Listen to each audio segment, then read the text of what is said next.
Si paring Omar, tumatawag. Yung binilinan ko sa Daraita na magtanong-tanong dun tungkol dun sa nangyari kay aming gani. Ba't mo sagutin? Mamaya importante yan. Sige. Paring Omar! May balita ka na? O pare, kagabi kasi nag-inuman kami ng mga ilang kadimoy dito eh. Isa na nga doon si Mang Raul kung natatandaan mo. Siya yung matandang tanod na tatahi-tahimik lang pero pag nalalasing, di ba? Nagiging madaldal. Ano naman kinalaman dun ni Mang Raul sa biniling ko sa'yo, pare? May sinabi kasi siya kagabi na sobrang ikinagulat ko. Nasaksihan daw niya yung nangyari kay aming gani. Kuya Omar si Ikito. Sigurado ko ba nagsasabi ng totoo si Mang Raul? Baka lasing lang po siya.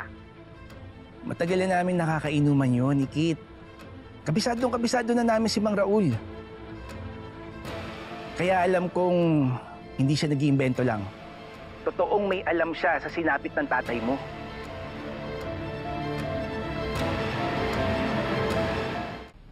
Sige po, salamat po Kuya Omar. Salamat po. Kailangan ko makausap si Mang Raul ngayon. Kailangan ko siyang mapunta sa Daraitan. Teka na, may pasok pa tayo. Paano yung trabaho natin sa resort? Hindi, magpapaalam na lang ako kay Sir Matthew. Sasabihin ko sa kanya na kailangan ko talaga makausap yung witness. Gusto ko lang malaman kung totoo ba yung sinabi ni Mang Raul. Kasi pag nangyari yun, kakaroon ako ng testigo, di ba? Mabubuksan na ulit yung kaso ni tatay. Tagal kong inantay nitong pagkakataon na to kasi alam niyo, may mga araw na hindi talaga ako makatulog. Kasi hanggang ngayon, hindi ko pa rin nakuha yung hustisya ni tatay. Ngayon, nabuhayan ako ng pag-asa. Gagawin ko lahat, hindi ko na palalagpasin to. Naiintindihan kita, Beshi. Hayaan mo, andito naman kami ni Papi. Sasamahan ka namin. Ay, may problema pala tayo, Ikit. Kasi, di ba si Mang Raul, kilala natin na tahimik yun, di ba? Paano natin masisiguro kung magsasalita yun? Kilala yun na di kumakausap ng tao. Ako nang bahala, ha? Ako nang bahala. Tara. Nakakatakot naman itong bahay na to. Wala naman sa lalaki yun. Ikaw naman anak. Babi, sigurado ka ba na ito yung tamang bahay? Ito nga yun. Ito yung sinabi ni parang Omar eh. Parang may multo, Babi. Ano ba yan? Tara na. Sige.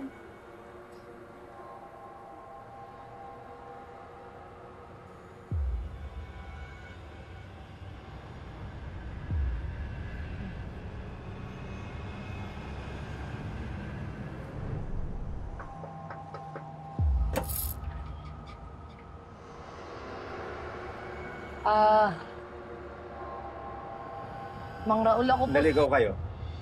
Mang Raul, ako po si Marikit, kung natatandaan niyo po. Kilala ko kayo. Kilala kita. Ikaw yung anak ni aming gani. Opo. Mang Raul, pasensya na ho kayo kung pumunta po kami dito nang walang pasabi. Kasi may importante lang po sana kaming itatanong po sa inyo. Mang Raul, kasi nakausap po namin si Kuya Omar. Tapos sabi niya po sa amin, nakausap daw po niya kayo kagabi at may nasabi daw po kayo na may alam daw po kayo tungkol sa nangyari kay tatay.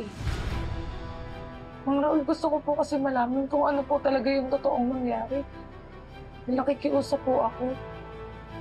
Mang Raul, ano po ba talaga yung nakita ito?